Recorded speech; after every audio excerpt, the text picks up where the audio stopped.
नमस्कार, शारदास किचनमध्ये आपलं स्वागत आहे। आज आपण बनवणार आहे साबुदाणा वडे। कुरकुरीत आणि चविष्ट अशी रेसिपी कमी वेळात होणारी। चला तर मग रेसिपीकडे वळूया। 2 वाट्या साबुदाणा घेतला आहे भिजवून। जिरं मिरची बारीक करून घेतली आहे। अर्धी वाटी शेंगदाणा कूट, 2 बटाटे घेतले आहे उकडून, चवीनुसार मीठ। मी आता बटाटे किसून घेते। बघा, अशा प्रकारे बटाटे किसून घ्यायचे। बटाटे जर किसले तर साबुदाण्यामध्ये व्यवस्थित मिक्स होता, गुठळ्या राहत नाही। आता आपण बाउलमध्ये साबुदाणा टाकून घेऊया।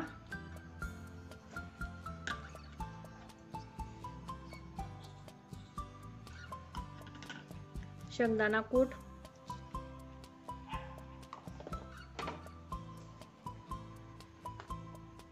बटाटे,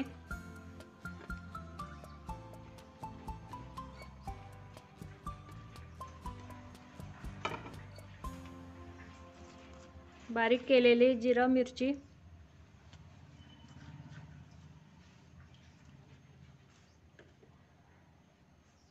चवीनुसार मीठ पण टाकून घेऊया आणि व्यवस्थित मिक्स करून घ्यायचं।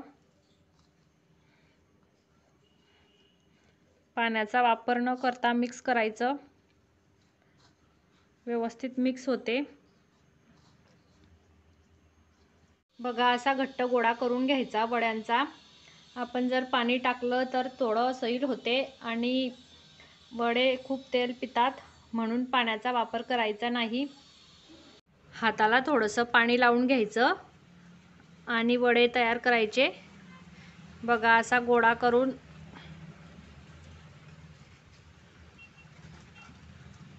असा प्रेस करायचा।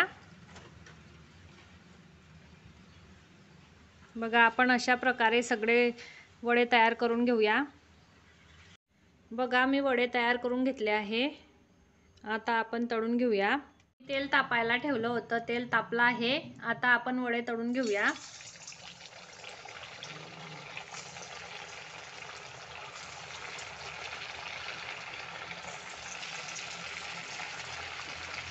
मंद आचेवर तळून घ्यायचे। बघा, किती छान असा ब्राऊन कलर आलेला आहे वड्यांना। मंद आचेवर तळायचे, त्यामुळे वड्यांचा कलर छान येतो आणि कुरकुरीत होतात। गॅसची फ्लेम जर वाढवली तर वरून जळतात आणि आतून कच्चे राहतात, त्यामुळे मंद आचेवरच होऊ द्यायचे। बघू शकता किती छान असे फुगतात वडे। बघा, आपले वडे तळून झालेले आहे। बघू शकता किती छान असे क्रिस्पी तळले गेले आहे। बघा, आपले साबुदाणा वडे तयार आहे। बघू शकता किती छान असे क्रिस्पी झालेले आहे।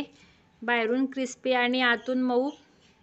तुम्ही पण असे वडे बनवून बघा, तुम्हाला पण नक्की आवडतील। तुम्हाला जर साबुदाणा वड्यांची रेसिपी आवडली असेल तर लाईक करा, शेअर करा। सबस्क्राईब केलं नसेल तर सबस्क्राईब करून घ्या आणि बेल आयकॉनला सुद्धा क्लिक करा, त्यामुळे तुम्हाला नवनवीन व्हिडिओची नोटिफिकेशन मिळेल। भेटूया पुढच्या व्हिडिओमध्ये।